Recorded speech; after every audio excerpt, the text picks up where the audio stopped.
what's good YouTube? I thought my mic was recording, but what's good? This is Prince. I'm just doing a quick YouTube video in a response to a guy that does Tekken content. He does really good Tekken content. You guys should probably go and subscribe to him. His name is Nova Saiken.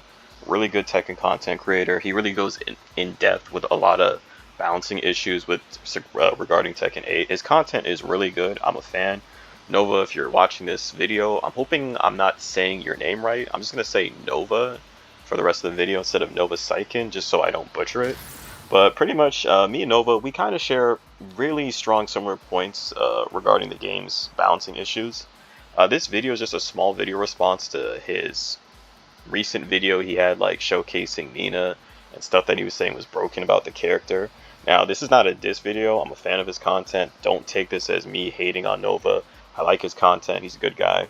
I'm just going to point out the things that I tend to either disagree with or things that I don't really see as true. But yeah, great content creator. But first things first, 4-3, this move right here, if you guys are unfamiliar with it,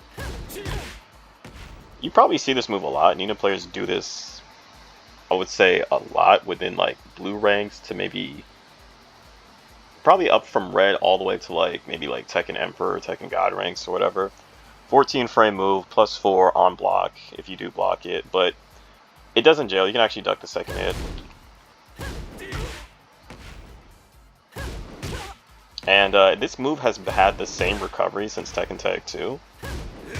Now, I think with Nova is like, he was playing online, and I think he was either late on the punish, or sometimes when you play online, your punishment kind of comes out a bit slower, or you don't really get it right away. So in those regards, if the connection isn't really, super optimal, you could just probably do, you could probably just go for a small punish like that, right? Not everything has to be like, oh, I gotta launch every single high, you know what I mean? And I think like, okay, I'm gonna try and punish the move late just to show you guys. I still got the punish. I still got the punish. That was late. I still got the punish, and this is me doing fast, right? I'm gonna do it late. I'm gonna try and do it even later, and I still got the punish, right? So I don't really think that's like a Nina issue. I know people like to make the excuse with legacy characters that, oh, it's been in the game for like a very long time and stuff like that, since Tekken, blah blah blah. And yeah, it is true. This move's had the same recovery frame, same startup frame since Tekken Tag 2, Tekken Revolution, Tekken 7, and Tekken 8. The thing with Nina is this character, for the most part, has remained unchanged for a very long time. And she wasn't really too big of an issue or anything like that. I think she was a good character in Tekken 7, a good higher mid-tier character, but she wasn't really receiving a lot of competitive play. Outside players from like Jod from, I believe Jod is from France. But outside of that, the character wasn't really winning anything or doing anything big. And her recovery frames on her down forward 1, they pretty much always been the same since Tekken 6. Nothing's really changed too much with the character. I believe the reason why this character is very strong in a game like Tekken 8 with chip damage, and she can play really small Tekken very well. She can always play small Tekken very well. She can probably play small Tekken better than any Tekken character in the game, right? Which is a very strong thing. I'm not trying to downplay this character at all. I think this is a really strong character. Let me just go on to the moves I wanted to. But another thing is like her tracking, not the best. Most of her tracking is weak to your character's right side. This is Nina +4 situation. I just noticed that like when he was fighting that one Nina player in the video, he didn't really step Nina that much. But to be fair, when that Nina did do down back 3, she did follow it up with Ivory Cutter, which actually, for those that don't know, this actually does track to her weak side, as you can see here. So if I sidestep to my right, I'm gonna get clipped, right? But it's still good to like try and check if the Nina player is really trying to fish for moves that are gonna track to her weak side, because not a lot of Nina players do. And most of the time, like higher level Nina players after a down back 3, they might do back 2-2, or if they really got a read on you, they might do run up Ivory Cutter or Ivory Cutter straight away. And now Ivory Cutter actually transitions, so I think it's probably like the best mid in the game right now. But again, I wouldn't say that this character is broken by any means.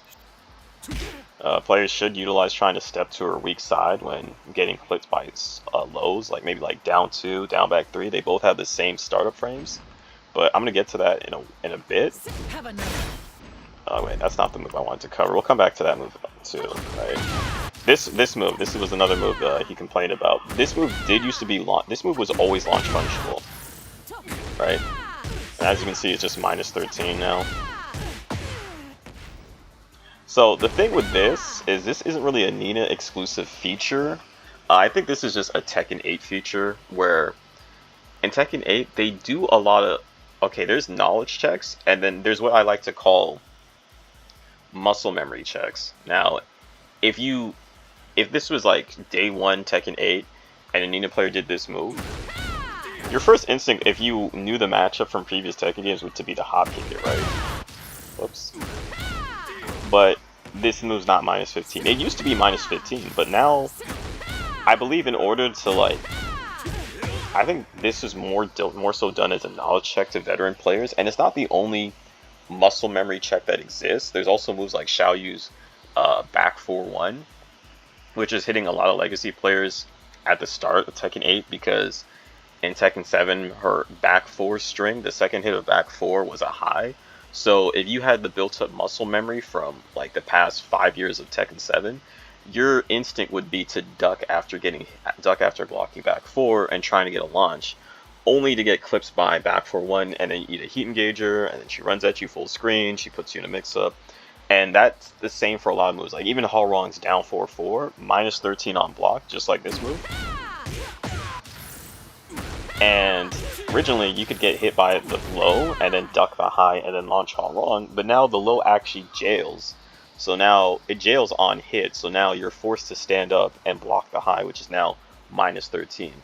I think this is a change they've done all across the board in Tekken 8, and I think the reason that they did that change was to more so kind of encourage players to go for riskier moves, because these moves either lead to a heat engager or they lead to a combo, right? If I get hit by this, that's a combo, that's a launcher, right? And I think the design philosophy with Tekken 8 is that they wanted to make the game more engaging for casuals to watch, like big flashy moves, more launchers, longer combos, big combos, which is why even in Season 2 they kind of upped the combo damage by giving us 3, you can do like, characters can do like 3 additional tail spins per combo for long flashy combos, because they think that's what casuals want to see. So this isn't really a Nina thing, this is more just like a Tekken 8 thing, so I'm just going to move on from this move. And then like her plus frames. Now the thing is with Nina, a lot of her plus frames are kind of generous, in the sense that like you can step, right?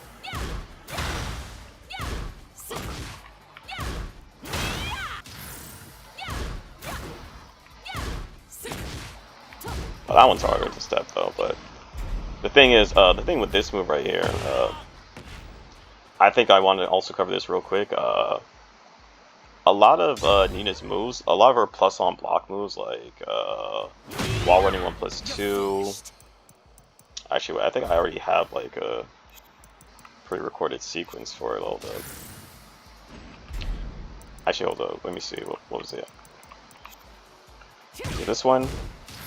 Okay, well, okay, I guess we'll cover this one too. Like down 2, this has the same startup frame as her down back 3, right? The fastest option she could do from here is hold forward for more plus frames and do while standing 4, like here. But again, you can step all of her, most of her down 2 forward follow-ups to your character's right side, and then punish, obviously.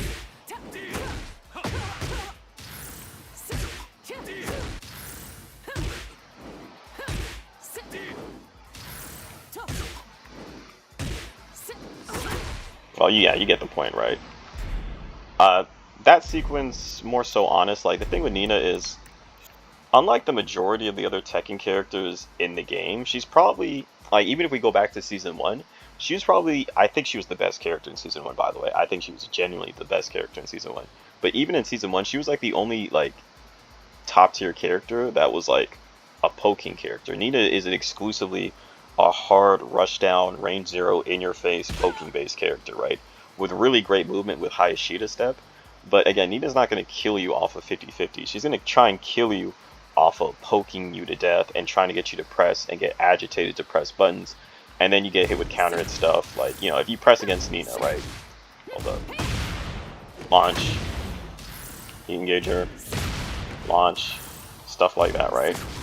But I think one of the things he said was this sidestep 1 creates a lot of hard 50-50s, and I actually disagree with that point, because when she does sidestep 1 and hold forward, there's nothing scary about it as long as you just hold back and block. Because if she does sidestep 1, hold forward, and does the low, this low, minus 20 on block, right? Minus 20 on block. And on hit, it's 0. Both of you guys are at 0, meaning neither side has the frame advantage, so you guys can both take your turn. You guys can either both try and swing, you guys can both try and step, you guys can both try and do whatever you want, but it's nobody's turn. It's both, you're both at neutral, right? And that's her only low from like sway forward. And again, this is a risky low because it gives no frame advantage, and on block, minus 20, right? So you can kind of eat those all day, right? And then her other follow-ups, like this, UCF 1, only plus 1. You can take your turn at minus 1. You can step. You can do whatever. So it's very fair. It's very generous in that regard. But obviously, if I press a button, launch. I press a button here, launch. And when I look at replays, I think like that's like the main reason I'm seeing people lose Nina. Like, and then like, you know, she's got a QCF 2, Heat Engager, minus 8, mate 8 on block, so you can actually take your turn, or you can put her in a 50-50. You know, if you got like a knockdown character, right? But he was saying that this move creates like hard 50-50s, and I just disagree with it because the options here aren't that scary. And like again, even like a lot of her plus moves, most of her plus on block moves are like around plus 4. And at plus 4, for those of you guys that are new to Tekken, at plus 4 you can step, right? And obviously I'm going to advise stepping to your character's right side against Nina, right? You can step at minus 4, minus 3, minus 2, minus 1. You can even step at minus 5. Now stepping at minus 6, that's when it's ill-advised. Unless you know for a fact that they're going to go for like a big Tekken move and not take their frames properly. But that's more based on like how you're interacting with the player. That's more of a player versus player thing, right? But saying that this move holding forward creates like 50-50s, it doesn't really create hard 50-50s, because to me, a hard 50-50 is an unseeable low that will knock down, like a hell sweep. Or an unseeable low that will lead to a combo follow-up, like Anna's full crouch down forward 2. And then the other options are obviously going to be like a mid that will either knock down or lead to a combo. If you're faced in those scenarios where you either got to eat a mid that's either going to knock you down or put you in a combo, or a low that's either going to knock you down or put you in a combo, and you have to just block, that is a true hard 50-50, because you are forced in a situation where even if the low doesn't give you a combo, if it knocks down, it can put you in an Oki situation. But Nina, as long as you don't press, she has nothing on normal hit that is going to knock you down that you can't react to. Like the scariest low she could do to get hit by, again I can step here because, you know, I'm only minus 4, it's probably wipe the floor, right? And if you don't know what wipe the floor looks like, this is the move, right? You've probably seen this a lot, even at high level play sometimes. Sometimes Arsenal Nationals kind of sneak this in, right? And you've definitely seen this move online. This is probably like, I think this might be one of her most famous lows online, right after down back 3, like stiletto heel. And the thing with this move is, it comes out at 20 to 24 frames, right? Obviously super unsafe, but It's the only low she has on normal hit that's gonna knock down. Now, I think there's a weird situation. I don't know if I can try and create it. I think he was at this range. I'm trying to get the right range. I think he was at this range, right? And damn, I failed, right? Hold up. Was it this range? Okay, there we go. Wait, hold up. Can I... Hold up. He was right here, right? And then it whipped, right? That's more so like a presence of mind thing where you got to be aware of how, you know, how far your buttons go. He's obviously more experienced with Jin, and he could probably tell me like the better, most optimal, which moves with Jin have the most amount of range from that distance. I'm pretty sure there's a better move he could have punished from at this distance. Okay, just pretend that whipped, right? I'm probably not recreating it properly. Obviously the wall standing 2 is going to whiff from there, so he'd probably have to do something else to whiff punish, maybe like 4-4 or something, has more range than wall standing 2. But that's more of a just, you know, that's more of like, you know, just being aware of how far you are from the character. And again, I'm still not trying to downplay this character. I think this character's got great rush down. You see stuff like this all the time. You know, like this is like, you know, this is the stuff you see with Nina pretty much all the time, right? Down forward 1, going ham. While standing 4, which is safe on block, -4, so at -4 it could be kind of, you could swing, it is your turn, but then she could also step and then maybe launch you. So yeah, that's what basic like Nina poking looks like, stuff like that. But again, I do think this character is very strong, but I do sometimes think that we're like exaggerating. Like, she's not a hard 50-50 character. You're not gonna really, you know, you're not gonna really like vortex someone to death with Nina. That's more of a Kazuya playstyle. That's something that's more exclusive to him. He's like a vortex 50-50 knockdown character. Nina is not a 50-50 knockdown character. She's a rush down poking based character that's gonna try and poke you, and her pokes are gonna kind of look like this, right? So her game plan is kind of similar. It's pretty much similar to Lee. I'm not saying Lee is as good as her. Lee is not as good as Nina. I'm just saying that the similar playstyle, like if you like a poking based character and you play Lee, I also probably recommend picking up Nina, because if she'd probably fit your playstyle. If you like poking people to death and fishing for counter hits and getting them frustrated, Nina is like the perfect character for that, in my opinion, right? But again, I wouldn't say she's broken. Sometimes people say that she's like a 50-50 character, but there's no hard 50-50. She doesn't have any unseeable lows that are going to knock you down or like force you to get up in an awkward situation, right? That's just not her character. But I do think she is really strong, and I do think that a lot of the characters need toning down. I think Ana needs toning down. Obviously, I have an anti-Ana guide for anybody interested on watching that. I think it's really good. I really cover a lot of stuff that I don't see other players cover when it comes to punishing that character.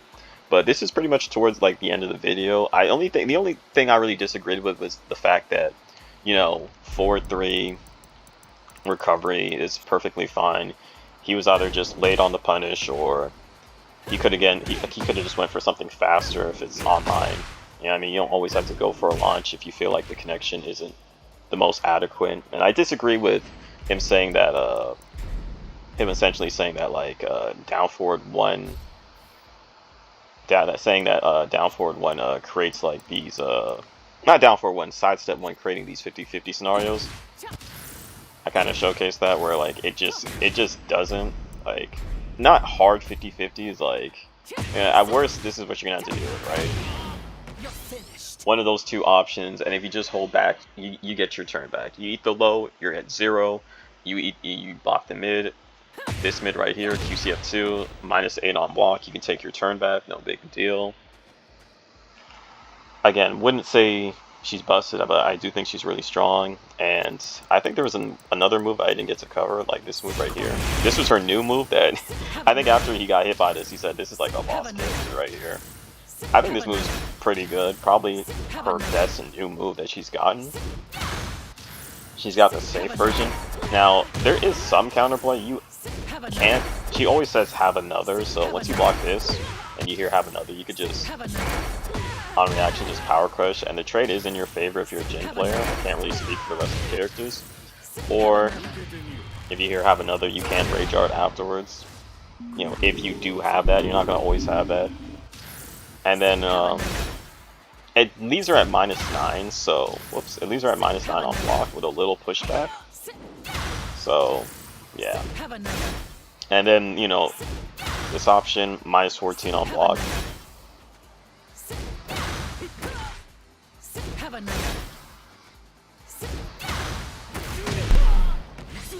Did I punish that? That is his 14 frame punish, right? Yeah, something like that, right? But yeah, I think that's probably one of her best new moves, honestly, because it's a knee and it's a mid. It's a mid and it's a knee. I think that's her best new move, honestly, that she's gotten in Season 2. But there's not really much Nina representation going on in like competitive play because Ana just does it a lot easier and a lot better too, and has actual 50-50s, hard 50-50s that will either knock down or put you in a combo. But again, Nova, I love your videos. Sub to you. Hope you keep up the Tekken content. And for anybody new to the channel, if you guys are interested, I am thinking of doing a full anti-Nina guide on how to fight the character and what stuff you can exploit in the matchup. If anybody's interested in that, just let me know in the comments. And everybody should go and subscribe to Nova Saiken. I'm gonna put his link in the description below. He's a great Tekken content creator, way better than me. Go like his video, go sub to him, and I'm out. That's pretty much the end of the video.